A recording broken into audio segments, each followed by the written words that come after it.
Buenos días. Hoy damos inicio a una nueva jornada de nuestro ciclo Pensar, Investigar, Diseñar en la Universidad de Chile. Hoy día nos acompaña, ¿no es cierto?, un profesor, ¿no es cierto?, un académico del ámbito del diseño que encarna perfectamente el espíritu de nuestro ciclo y es, ¿no es cierto?, el cruce entre distintas instituciones que están preocupadas por el desarrollo de nuestro país y fundamentalmente desde las universidades públicas. Entonces, dejo con ustedes ahora a Mauricio Tapia, quien va a presentar a nuestro invitado, el profesor, ¿no es cierto?, Marcelo Venegas, y quien nos va a contar un poco de qué se va a tratar la jornada inicial de hoy día. Hola, buenos días a todos y a todos. Gracias por estar acá. Hoy día tenemos una interesante charla del académico y profesor Marcelo Venegas. Él es máster en Construcción y Tecnología de Madera de la Universidad del Biobío y candidato a doctor de la Universidad Politécnica de Valencia.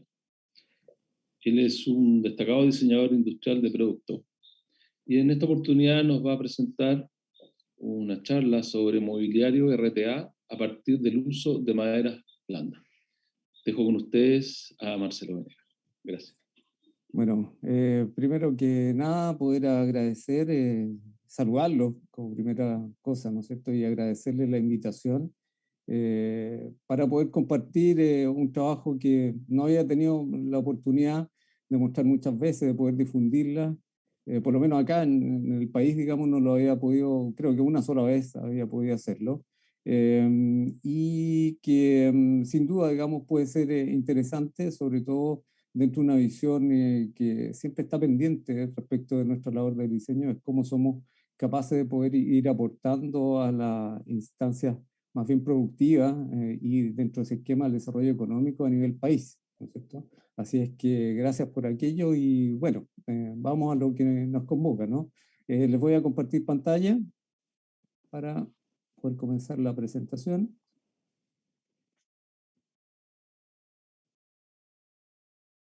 ¿Se está viendo de manera correcta? Ustedes me avisan, por favor. ¿Sí? Perfecto. Sí. Perfecto.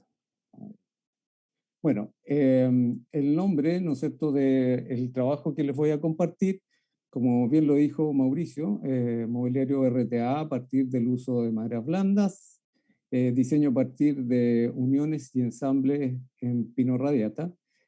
Este trabajo fue uno de los primeros trabajos, ¿no es cierto?, que me instaron a poder desarrollar ciertos niveles de investigación o iniciarme, digamos, la investigación en diseño. Creo, ¿no es cierto?, que puede ser de interés para las personas que escuchan, porque como les comentaba anteriormente, muestra un poco algunas luces, pero también algunas sombras respecto de cómo indagar o introducirse al ámbito de la investigación, ¿ya? Las que voy a estar expresando o mostrando, digamos, en algunas conclusiones, yo creo que sobre todo para los alumnos que pueden estar mirando, interesándose acerca de esta presentación, puede resultar interesante, sobre todo los que se van o quieren, digamos, introducirse en el área de investigación, ¿ya? La pregunta que asumo como una instancia de inicio para poder motivar un poco mi investigación es cómo poder ir diseñando muebles producidos de manera industrial. Y cuando hablamos de manera industrial estamos hablando dentro de todos los parámetros o variables que tiene la industria, digamos, del sector madera mueble, con maderas consideradas blandas, ¿ya? Y sobre todo, dentro de este esquema de desarrollo del sector madera mueble, tratar de ir incorporando normas de calidad que estén pensadas sobre todo dentro del mercado de la exportación y bajo también otro parámetro, otro condicionante de la exportación que tiene que ver con el concepto de listo para armar o RTA, ¿ya?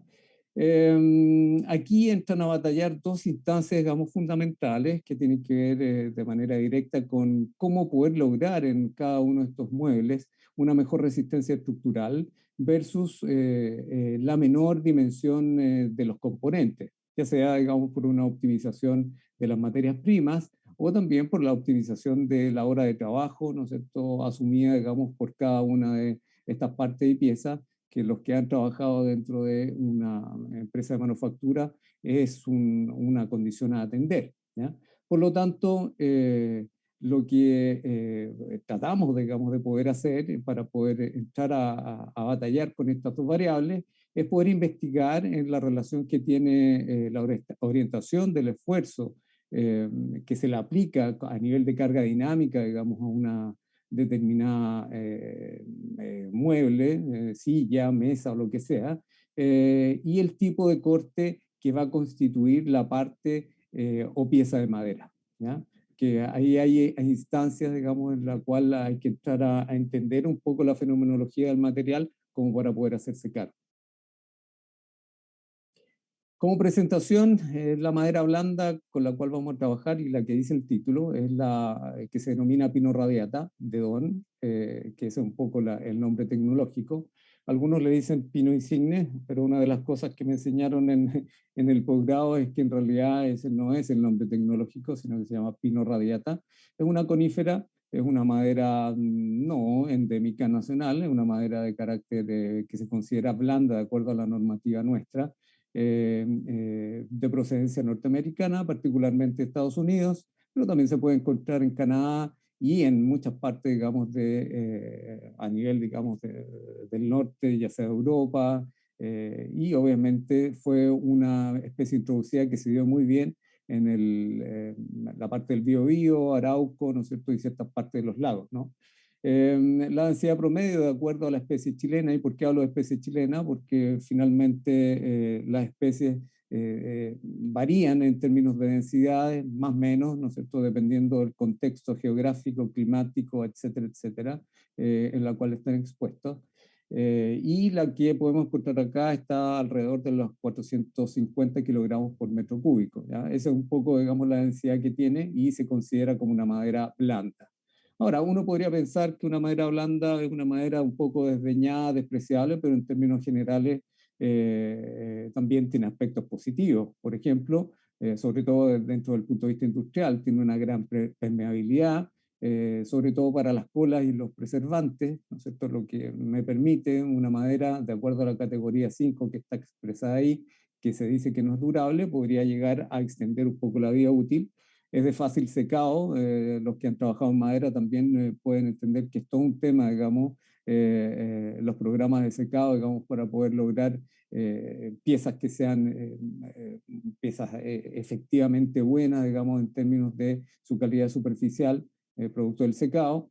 Si bien es cierto, como dije, la categoría 5 no es durable, pero en realidad esa definición es básicamente una prueba que se hace estacada, digamos, a la inclemencia climática, al medio ambiente, la tierra. Por lo tanto, si lo vamos a ocupar en el interior, es bastante aceptable, digamos, como materia prima. Y en términos generales es una madera que es equivalente de acuerdo a las características físico-mecánicas respecto a otras coníferas. En términos como de antecedentes, podemos decir que, bueno, todos sabemos más o menos la realidad de nuestro país a nivel de exportador de materias primas, independiente, digamos, de la particularidad que haya tenido del 2018 hasta ahora, ¿no es cierto?, que no voy a entrar en detalle al respecto, pero en definitiva seguimos manteniendo, y por eso ocupé un poco los datos de esa época, seguimos manteniendo casi un 50% de exportación de cobre. Se sigue llamando el sueldo de Chile, y otro tipo de exportaciones en donde podrían entrar los productos de carácter forestal todavía son bastante marginales en términos de exportación. Sobre todo si es que se considera a la madera o los productos forestales no como una materia prima a nivel de commodity, sino que más bien como un producto que pudiera tener un valor agregado, digamos, asociado, ¿ya? En este caso, las tablas y tablones, que nadie podría decir que es un valor agregado significativo, pero aún así, ¿no es cierto?, hay mano de obra incorporada, procesos productivos incorporados, pero están a nivel del 2,4%, ¿sí? Es decir, bastante marginal. Un segundo punto que hay que considerar que, de acuerdo a lo que conocemos, el sector forestal, Yo recuerdo desde el año 1990, 95 en adelante, era un poco, digamos, la esperanza o el pivote de esta segunda fase exportadora. ¿Ah? Menciono esto de la segunda fase exportadora haciendo un poco referencia o citando a lo que decía Ominami en el año 1996, Carlos Ominami, por cierto, el que sabe de economía. En definitiva, ¿no es cierto?, esta esperanza todavía no se cumple, incluso teniendo muchas ventajas comparativas respecto a otros países. Nosotros somos un país forestal, al igual que Nueva Zelanda, ¿no es cierto?, al igual que Finlandia, al igual que Suecia, ¿no es cierto?, Canadá sobre todo, ¿no es cierto?, y que han podido, digamos, llegar a aplicar un poquito de valor, digamos, a esa materia prima, ¿ya? Sobre todo teniendo claro que una de las principales masas boscosas tienen que ver con la plantación del pino radiata, es casi cerca del 70% de la masa boscosa, y ya estudios que se hicieron hace 10 años atrás se proyectaban que para este año, el 2021, íbamos a contar con más de 30 millones de metros cúbicos de esta masa boscosa, lo que significa, en términos generales, que vamos a volver un poco a esta visión de el material como commodity, sobre todo por la baja en el valor que va a tener cuando hay una sobreoferta, ¿no? Otro punto que es interesante tiene que ver con un poco, digamos, la expectativa que tiene el sector forestal como un material de carácter bioeconómico. Los que trabajamos en economía circular, más o menos ya estamos viendo que este tipo de materiales nos van a servir para poder entronizar, digamos, o implantar este nuevo paradigma. Y sobre todo con las posibilidades de emisiones negativas a nivel de CO2 que pueda tener en la medida que se pueda comparar con otros materiales centrados en la construcción, ¿ya? Que son un poco los datos que tenemos, ¿ya? Sin duda que la madera cerrada va a marcar emisiones que son negativas y eso es de tremenda relevancia. Ahora, ¿qué pasa en términos generales si es que nos centramos en el mismo material o la misma especie? El pino radiata de Don todavía es marginal como materia prima para poder ser aplicado en el desarrollo inmobiliario. Y eso se sigue manteniendo, ¿ya? Esta investigación tiene un tiempo ya y podemos decir que en la actualidad eso se mantiene e incluso aún me arriesgaría a decir que se ha profundizado, digamos, por todos los cambios que se han ido dando y con la ingreso incluso de productos de precio, ¿no es cierto? Básicamente productos chinos, ¿ya? Por dos motivos principales. Primero, hay un escaso nivel tecnológico aplicado, comparado básicamente con países que tienen tradición en diseño en madera, ¿ya? Y segundo, que hay una metodología poco clara y que aquí nos tenemos que hacer cargo nosotros los diseñadores, sobre todo aplicado al diseño y desarrollo de mobiliario y más que nada al testeo para el prototipado, ¿no es cierto? Sobre todo en razón de los requerimientos estructurales que de acuerdo recuerdo estudios que en algún momento hizo ACIMAT, de haber sido 2005 por ahí, Thomas Harrison mencionaba que uno de los puntos fundamentales o las primeras fallas, digamos, las principales fallas que tenían los mobiliarios se debía a los aspectos estructurales y en las mesas de trabajo que se hicieron con La Granja, recuerdo, con modelistas de La Granja, la mayoría tendía, digamos, a sobredimensionar como una instancia de poder hacer que pudieran resistir en términos de estructura, ¿no? Que eso es un gran demérito, digamos, de el trabajo de diseño, ¿ya? Por lo tanto, ¿qué hacer con esta definición de RTA, listo para armar, en donde no son piezas vinculadas de manera definitiva, sino que tenían uniones que terminan siendo articulaciones por donde pueden fallar normalmente desde el punto de vista estructural, ¿ya? La idea es que podamos, ¿no es cierto?, ir ampliando el campo de utilización de la madera de pino y poder relevar un poco esas potencialidades constructivas y de mecanización a través de desarrollo de nuevos sistemas, uniones y ensambles, justamente para poder solucionar los puntos complicados, digamos, en los cuales nos enfrentamos en esta temática. Algunos procedimientos que nos pusimos para poder llevar a cabo el trabajo. Primero, conocer y reconocer y relevar, digamos, las propiedades físico-mecánicas de una madera, una especie que está bastante desprestigiada. La mayoría de las empresas que desarrollan muebles ponen el pino radiata en la parte interior, en la estructura, y después tapizan. Por lo tanto, la idea es no mostrarlo, ¿ya? Pero la idea es poder sacarle partido justamente a estas propiedades físico-mecánicas y ver cómo influyen en los requerimientos de mecanizado y estructura en cada uno de los productos. Poder identificar un poco tipología de ensamble y sistemas de uniones factibles de ser aplicados de manera industrial.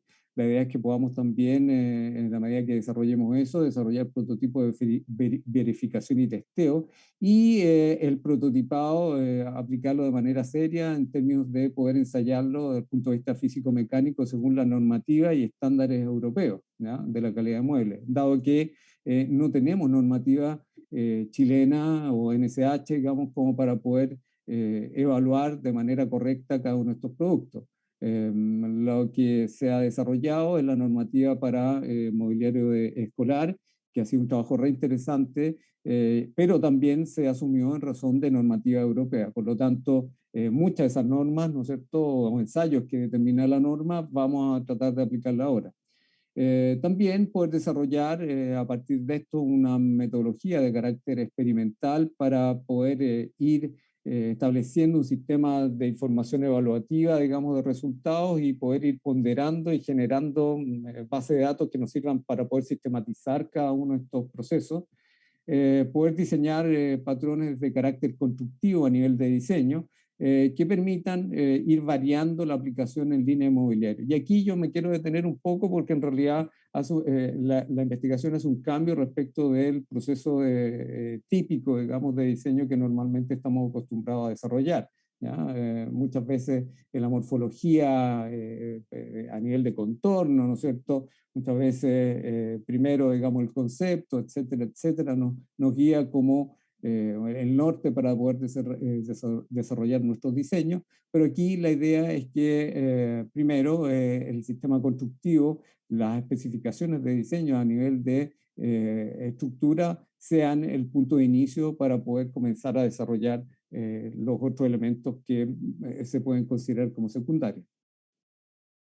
Especificaciones del diseño de producto de acuerdo a lo que nos dice la BDI 2221 del año 1993, ¿ya? Primero, ¿no es cierto?, considerar a la madera a nivel de especie, el pino radiata, de acuerdo a, y asumimos ahí, digamos, las especificaciones de MSD Arauco, que es la que cumple la GS o el grado de selección de la madera de acuerdo a la NSH 1207, que estima que hay que tener un porcentaje o un contenido de humedad del 12% y una densidad de 450, que un poco fue la declarada en inicio, ¿no es cierto? Vamos a utilizar el listón de 2x1, 2 unidades por producto, básicamente para el producto estándar que vamos a desarrollar, tablas de 4x2, una unidad, digamos, también por producto. Si ustedes lo ven, en realidad es una cantidad bastante mínima, ¿no es cierto?, muy austera para poder desarrollar un producto, ¿sí? En cuanto a las uniones, estableceremos vinculaciones definitivas a nivel de adhesivo PVA, ¿ya? Y vinculaciones transitorias a nivel de pernería, insertos metálicos que puedan funcionar de manera correcta con la madera. Los productos a nivel funcional son muebles de interior que desempeñan funciones de una sala de estar tipo, y básicamente vamos a trabajar con uno de los productos que son clásicos y sobre todo que nos pueden ofrecer mayor desafío en términos de carga dinámica, que son sillas para poder irlas testeando, ¿ya? A nivel de la cuarta especificación o EDP de diseño de producto, tratar de establecer un compactado para su embalaje a nivel de RTA y que no debe sobrepasar los 50 por 100 por 25 centímetros. A nivel de especificación también de diseño de producto y en términos de los ensayos que vamos a desarrollar, aplica norma UNI, también norma TIN, que son normativas extranjeras, y los 4 ensayos que se aplican directamente a las sillas tienen que ver con la estabilidad, la estructura, el impacto al respaldo, al asiento y la fatiga asiento-respaldo, de los cuales, ¿no es cierto?, el más complicado, si lo pudiéramos denominar, o el más riesgoso, o el más complejo, y que nosotros pudimos averiguarlo, así que en realidad resultaba complicado poder lograr el de estructura, seguido de estabilidad, y los otros, sin duda, digamos que pudieron ser resueltos de mejor manera, pero sin duda que la estructura es el más complicado, ¿ya? Básicamente la propuesta a nivel de conceptos técnicos, y aquí me voy a, ¿no es cierto? Si alguno se recuerda de los ramos de tecnología, de los materiales, seguramente me va a encontrar o se le va a hacer sentido a esto. Básicamente los conceptos técnicos que están asociados de manera directa a las propiedades mecánicas de la madera en razón de los anillos de crecimiento anual, digamos, de cada una de estas especies y el tipo de corte que uno pueda asumir. Se vincula de manera directa con identificar la madera primavera o madera verano dentro de ese corte. Todos sabemos que la madera primavera tiene un tejido de carácter celular, digamos, mucho más grande, con paredes, digamos, mucho más amplias, por lo tanto tiende a tener menor resistencia respecto a la madera verano, que es más apretada por aspectos climático, ¿no es cierto?, que hace que, ¿no es cierto?, el crecimiento se dé de una manera un poquito más lenta. Por lo tanto, eso va a significar que va a afectar cada uno de los cortes que podamos obtener de un tronco o una basa, ya sea a nivel de corte radial, que va a tener mejores características físico-mecánicas, sobre todo resistencia mecánica, y el corte tangencial o floreado, ¿no es cierto?, que si bien es cierto es mejor en términos visuales, pues tiene más veteado, pero sin duda que va a tener mayor inestabilidad desde el punto de vista dimensional en cuanto a las deformaciones que se pueda dar por las características higroscópicas que, ¿no es cierto?, tiene el mismo material madera, ¿no?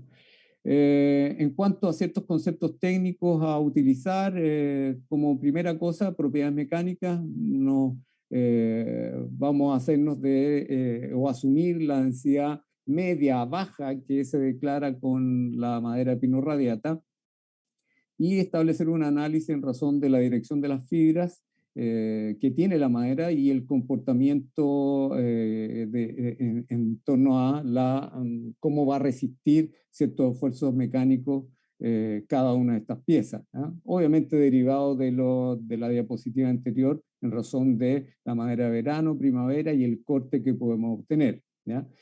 Normalmente se denomina que la madera resiste mucho mejor a nivel de la compresión perpendicular a la fibra y la compresión paralela. Muy difícil poder encontrar, sería bastante poco lógico encontrar un tensor que fuera desarrollado de madera, porque básicamente lo que hacemos es desgarrar o traccionar, ya sea perpendicular o paralelamente las fibras, y lo que hacemos es romper la lignina que une, digamos, cada una de las fibras de la pieza de madera y por lo tanto no resulta, colapsa básicamente la pieza, ¿ya? La idea es poder aplicar la compresión perpendicular y compresión paralela, sobre todo para los puntos más complejos que tienen que ver con la vinculación de transitoria, ¿no es cierto?, o bien el apernado metálico, que sin duda, ¿no es cierto?, si nosotros consideramos densidades, el metal siempre va a ir más a la ganancia que la madera, y ahí hay que ser muy, muy detallista, ¿no es cierto?, y tener mucha preocupación para que finalmente todo pueda funcionar de manera correcta. Otro punto a tener en cuenta es el labrado o mecanizado de la madera, ¿no es cierto? Vamos a optar de manera directa por aplicar ensambles y acoplamientos para poder dar la solución estructural o diseño de la silla y partir, como se muestra en el diagrama superior, con una estructura base que forma parte un poco del concepto que nosotros queremos potenciar, que es partir con ensambles que puedan ser resistentes a la tracción, ¿ya? Que un poco ahí es donde se da el desafío mayor respecto al ensayo de estructura, ¿no? También aplicar travesaños que sustenten la cubierta de asiento a nivel de rebaje de media madera para poder establecer calces que eviten el deslizamiento lateral, y cubiertas de asiento a nivel de acoplamiento simples o también traslapo a modo de madera tinglada para poder ir aumentando algo importante, digamos, las uniones definitivas de madera, que es la línea de cola. Dentro del mismo punto, el labrado y mecanizado de madera, se van a establecer rebajes a media madera en las zonas de mayor superficie que se destinan a la recepción del volumen estructural o el punto central, digamos, que está donde está cifrado el asiento, y para poder generar el punto de unión RTA, ¿ya? O listo para armar, ¿ya? Lo mismo con los travesaños de las patas, se va a pensar en ensamble caja y espiga, ¿ya? O algún tipo de labrado caja y espiga que tienda a rigidizar y evitar que se puedan girar, digamos, los parantes a medida que haya deformaciones laterales, ¿no es cierto? Y los mismos travesaños puedan girarse y también llevar al colapso a la parte o componente, digamos, de la silla. En términos de concepto técnico a nivel de pernería, vamos a trabajar con tambores parafusos, ¿sí? Los que normalmente se conocen como pernos cama, aunque tienen alguna diferencia. El perno parafuso funciona de la misma manera, ¿ya? Resistiendo y comprimiendo, digamos, las fibras. También trabajaremos con pernos, ¿no es cierto?, como para poder establecer la interfase, digamos, que vincula al usuario. Parques de un cuarto de cabeza plana, y también probaremos con insertos roscados que nos permitan también tener una unión, digamos, transitoria en las piezas de madera. A nivel de concepto de diseño, y aquí está un poco el cambio también respecto de lo tradicional del proceso de diseño que uno acostumbra a hacer en los talleres, ¿no es cierto?, como a uno le enseñaron en la universidad. El concepto de diseño que nos permiten el trabajo de sketch o bosquejos de ideación, ¿no es cierto?, conceptuales, básicamente está cifrado dentro de una suerte de patrón constructivo, ¿ya? Que nos vaya a ir permitiendo ciertos niveles de variabilidades funcionales, o también la posibilidad de generar líneas de producto, digamos, dentro de este mismo ámbito de muebles para interior, mediante la aplicación de la homeometría como clase de simetría importante, ¿no es cierto?, y en donde la proporcionalidad a nivel dimensional estime su desarrollo, la presencia de segundo o tercero elemento de familia, ¿ya? Y también a partir como una visión conceptual, ¿no es cierto?, una elaboración de un nodo constructivo central que finalmente es el punto de inicio del concepto de diseño, ¿ya? Aquí la morfología va a ser relevante en la medida que sea funcional, sin duda, y el principio constructivo, o sea, que sea funcional, principio constructivo y estructural, y más que, ¿no es cierto?, que la forma sea un fin en sí mismo, que muchas veces nosotros estamos acostumbrados, digamos, a trabajar dentro de esa perspectiva, ¿ya? Y ustedes se van a dar cuenta que finalmente podemos pasar de un concepto a nivel de nodo constructivo, ¿no es cierto?, que nos puede permitir una definición formal distinta, pero siempre y cuando mantengamos el mismo concepto general de estructura.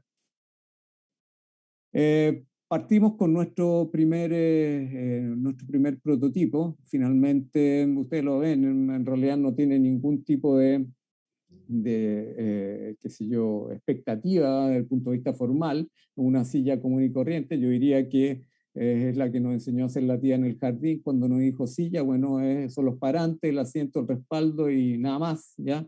Pero aquí la gracia no está justamente en eso, sino que está en el nodo central, que tiene que ver con el asiento, en donde hay un nudo estructural que incorpora un concepto de ensamblaje que resiste a la tracción, vale decir, a nivel de la utilización de ensamble de cola Milano, y también ir aumentando en esa visión, digamos, del ensamble cola Milano, ir aumentando la línea de cola en la medida que nos acercamos a ensambles un poquito más oblicuos, que tienden a simular un poco el ensamble rayo de Júpiter, ¿no?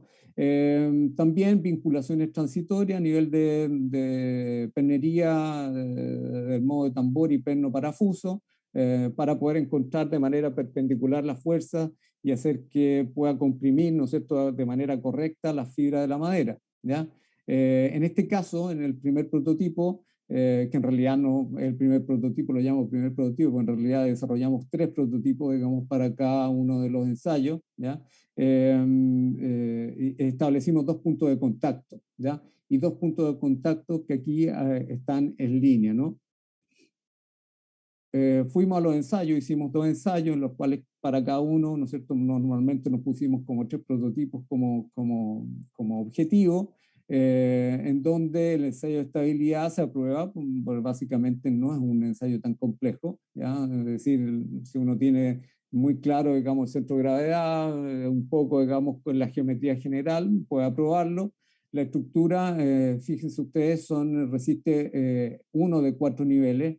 En realidad cada nivel tiene 6.000 ciclos, ¿ya? En realidad no es nada fácil. Para poder lograr, digamos, sobre todo la estructura son 24.000 ciclos, 24.000 ciclos dándole, digamos, a la máquina, a la pieza, no es menor, sobre todo con el pino o la madera, digamos, blanda que estamos ocupando, que es pino radiata, por lo tanto el desafío era bastante grande, ¿ya? El ensayo número 2, la estructura no seguía aprobando, ¿ya? Y estabilidad fue aprobada y todos los demás ensayos cumplen en un porcentaje importante, aunque se van produciendo pequeños aflojamientos. Por lo tanto, eso nos da la posibilidad de establecer ciertos remediales ante el trabajo para este prototipo, en donde, por ejemplo, va a haber una variación de carácter dimensional y morfológico de la pieza de vinculación, es decir, se va a ir simplificando el corte, ya no seguir con el rayo de Júpiter, sino que tomar aspectos del colamilano, digamos, pero más simplificado, como esta especie de cuña, ¿sí? Tratar de ir aumentando un poco la zona de recepción del asiento para tener una mayor base de calce, por así decirlo, y trabajar con atablerado en el traslape de los asientos y los respaldos. También se pasa a una unión cruzada en la pernería, digamos, para ver cómo funciona, ¿no es cierto? Y evitar, digamos, algún aflojamiento final en los ensayos. Aquí ya nos dimos cuenta que de acuerdo al mismo concepto podríamos variar formalmente, que era un poco la idea, ¿ya? E incluso, ¿no es cierto?, establecer la visión homeométrica, ¿ya? E incluso pasar, digamos, una visión más catamétrica, en donde ya no tan solo podíamos hacer una silla, sino que podemos hacer una silla más ancha, digamos, con un sillón, con respaldo, incluso pasar a una mesa. Todo eso fueron hechos prototipos. Lo hicimos porque nos entusiasmamos un poco y empezamos a ver qué podíamos lograr con eso, independiente que tuviéramos que hacer los 3 prototipos por ensayo, ¿no? Y pudimos lograr cosas bien interesantes que yo creo que quedan pendientes todavía como para poder ser ensayados, sobre todo la mesa, ¿no? La silla también las pudimos ensayar, aunque no cuantificamos eso, el sillón con respaldo, y resultó bastante bien. La evaluación de este prototipo 2 nos trajo como resultado para el ensayo 1 que la estabilidad se aprueba, pero la estructura no aprueba y se despega en el nivel 4. Eso quiere decir básicamente en los 20.000 ciclos, ¿ya?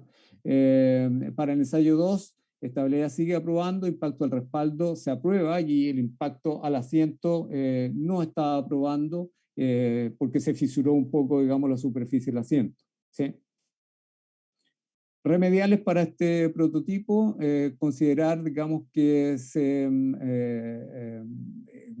mantiene un poco, digamos, la morfología, es decir, de acuerdo al concepto con el cual estamos trabajando, era factible mantener requerimientos formales asociados, digamos, a función, y solamente se opta por ir variando detalles dimensionales para poder lograr el requerimiento estructural, ¿no? Se eliminan 2 puntos de unión y se pasa a un solo punto de unión, es decir, más complejo todavía, ¿ya? Porque era probable que pudiera estar los 2 orificios complicando la zona de resistencia, digamos, de la pieza de madera. Se privilegia el cambio de las dimensiones del taco, se alarga, digamos, esta suerte de cuña o taco, ¿ya? De 40 a 45 milímetros, ¿ya? Manteniendo una visión un poquito más esbelta, y se aumentan dimensionalmente la zona de precalce para las patas con el nudo constructivo. Cuando me refiero al nudo constructivo, es la zona del asiento, digamos, que es la que nos permite, a nivel de columna vertebral, la unión de las otras partes y componentes, ¿ya? Para eso se desarrolla otra tanda, digamos, de prototipos, y básicamente el que está ahí con las configuraciones muy similares al otro, sino que cambia dimensionalmente y puntos de unión, para los cuales también pudieron ser ensayados, y aquí ya empezamos a tener cosas mucho más definitivas, en donde en el ensayo 1, que también se desarrollaron 3 prototipos, estructura no se aprobaba, se despega la unión caja y espiga de pata en los 15.000 ciclos, de un total de 24.000. Estructura en el ensayo 2 no aprueba, se empiezan a girar los tambores, y ahí pusimos tambores circulares, ¿no es cierto? Por lo tanto, ahí hay un problema de diseño que sería fácil resolver, y en realidad se perdió la funcionalidad a los 6.700 ciclos, ¿ya? Y en el ensayo 3, la estructura, habiendo mejorado eso, ya aprobamos la estructura, el tambor receptor no se giró, por lo tanto se pudo estructurar el sistema, el impacto del asiento no aprueba, ¿ya? Y el nivel 4, ¿no es cierto?, se despega en el nivel 4, perdón, y se desgarran los maderos anteriores. Pero, ¿no es cierto?, eso nos da ciertos datos que podrían ser solucionados de manera sencilla, ¿ya? Conclusiones finales, y con esto vamos terminando respecto de la presentación. De acuerdo a la recogida de datos del laboratorio, en realidad el sistema de caja y espiga debe introducirse 2/3 de la pieza receptora. Eso es importante tenerlo en cuenta para cualquier, como algún tips, ¿no es cierto?, para cualquier mueble que uno vaya a desarrollar. Inicialmente pasamos solamente de los 6 milímetros, y en realidad exageramos, debería ser 2/3, digamos, de la pieza. Los tambores de vinculación tienden a rodar, por lo tanto establecimos ciertos remediales desde muesca, ¿no es cierto?, que nos sirvió para poder pasar la prueba, pero a lo mejor habría que pensar en otro tipo de instancias, ¿ya? Y el ensayo de impacto del asiento nos presentó un despegado limpio, por lo tanto perfectamente podemos inferir que hay un problema de la presión y a lo mejor del sistema de encolado de cada una de esas piezas, ¿no? Otras conclusiones que podríamos derivar es que la normativa para la certificación no cuenta con un método claro, ya sea de recopilación, registro y cuantificación del proceso, lo que es muy complejo, ¿ya? Y eso yo lo estoy hablando, digamos, con conocimiento de causa, porque trabajamos con una empresa dedicada directamente a la certificación, a la gestión de calidad, y aún en esa empresa todavía tenía carencias respecto del tema. Por lo tanto, ahí nosotros como diseñadores tenemos mucho que hacer, ¿ya? La naturaleza sistémica, digamos, de los productos, es decir, la interrelación que tiene a nivel de sus partes y componentes, siempre va a requerir más detalle en la identificación a nivel de los registros de cada una de esas partes y componentes. Vale decir que como es un sistema, una pieza que a veces no se considera puede, ¿no es cierto?, estar afectando a un sistema, a otra parte, digamos, del sistema, y eso normalmente no se registra. Y yo creo que ahí, siendo, digamos, mucho más sistemático, probablemente los procesos de diseño pueden ser más ágiles, ¿ya?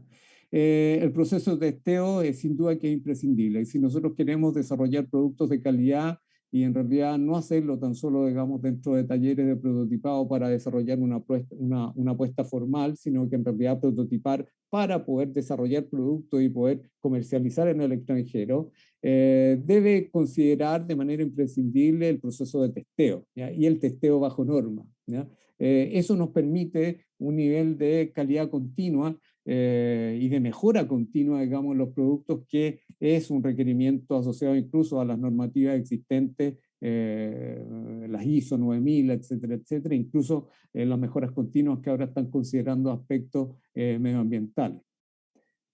Respecto del producto potencial que nosotros pudimos formular en términos de una propuesta, ¿no?, como para poder desarrollar a futuro, considerar la morfología general como una propuesta acorde a los requerimientos tanto funcionales, es decir, mantener el mismo esquema formal que propusimos en los últimos prototipos, y a lo mejor entrar a trabajar aspectos simbólicos indicativos que en realidad son de una jerarquía, digamos, minoritaria, digamos, comparados a el requerimiento funcional, ¿no?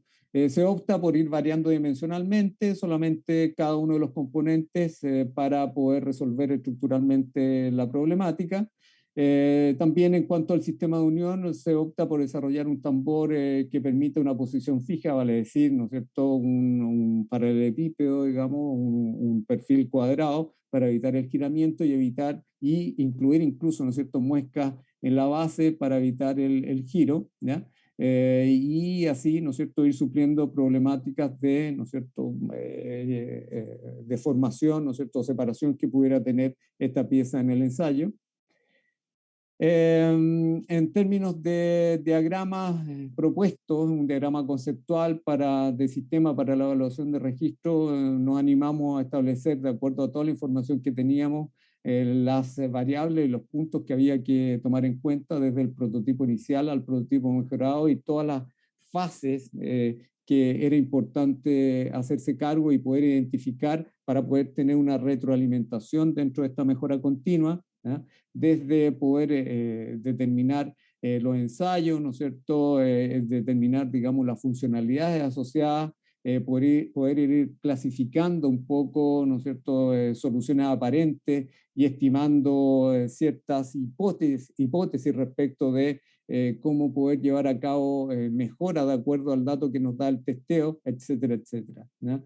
Nos animamos también a poder hacer una bitácora de carácter evaluativo y predictivo, que eso es muy importante, sobre todo cuando estamos sometiendo nuestro diseño a una prueba y error, que es lo que nos estima un poco el ensayo, en donde se identifica el prototipo, se establecen los ensayos requeridos y se hace un poco, digamos, un registro de lo que ha pasado, y también poder establecer ciertas fallas, identificar la falla y estimar hipótesis de por qué falló y qué solución aparente tenemos.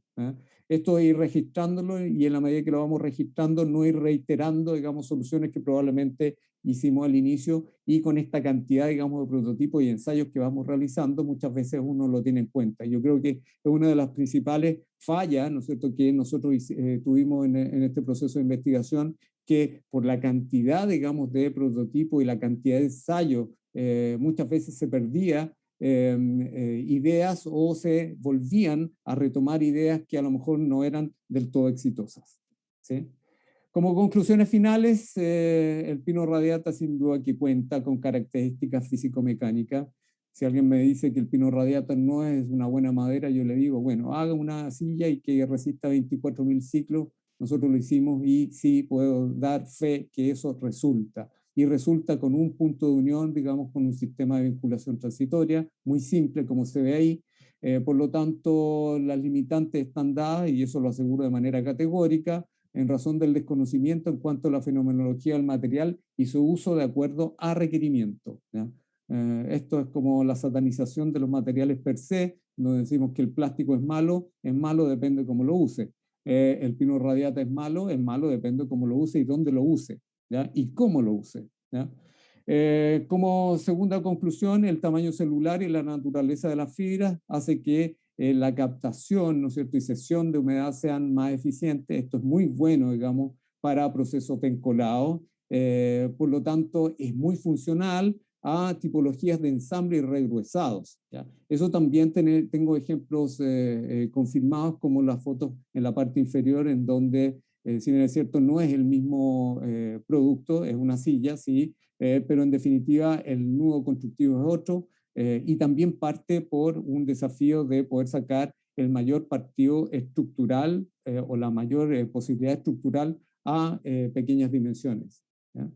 3, para sistemas de unión de madera se recomienda incorporar ensambles que trabajen en trabas, no exagerar en términos estructurales, ni tampoco darle mucha relevancia, digamos, a la participación de una línea de cola o un vínculo transitorio, ¿ya?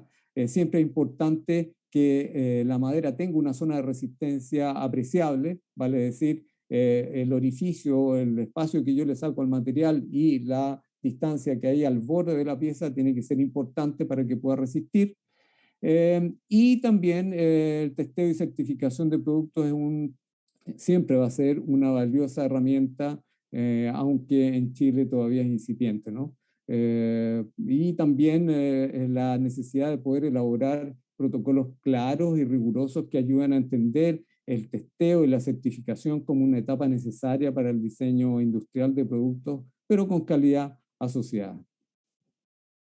Eso por mi parte, le doy muchas las gracias nuevamente, le reitero los agradecimientos a la invitación que me hicieron para poder mostrar este trabajo y bueno, espero haber estado a la altura y nada, ¿no? Si hay preguntas, si queda tiempo, estoy a vuestra disposición. Muchas gracias. Muchas gracias, Marcelo. Muy, muy interesante tu presentación, sobre todo en el ámbito de la investigación aplicada y científica. Esto tiene esa connotación de testear las cosas en el diseño industrial y cómo de alguna manera a través de tu investigación y la aplicación de normas internacionales, etcétera, se produce una validación muy concreta y clara de cómo se tiene que diseñar. O sea, a partir del objeto más diseñado del mundo, que es la silla, se pueden inferir una serie de requerimientos y que se pueden extrapolar a todo el ámbito del diseño industrial de productos. Muy interesante, y sobre todo lo que planteas de entregar el valor agregado a una materia prima, como es la madera, y lo otro que es desmitificar tú lo dijiste al final, hablaste de que como que se percibía que ese material es de mala calidad. Dijiste algo muy importante que tiene que ver con cómo se usa, ¿ya?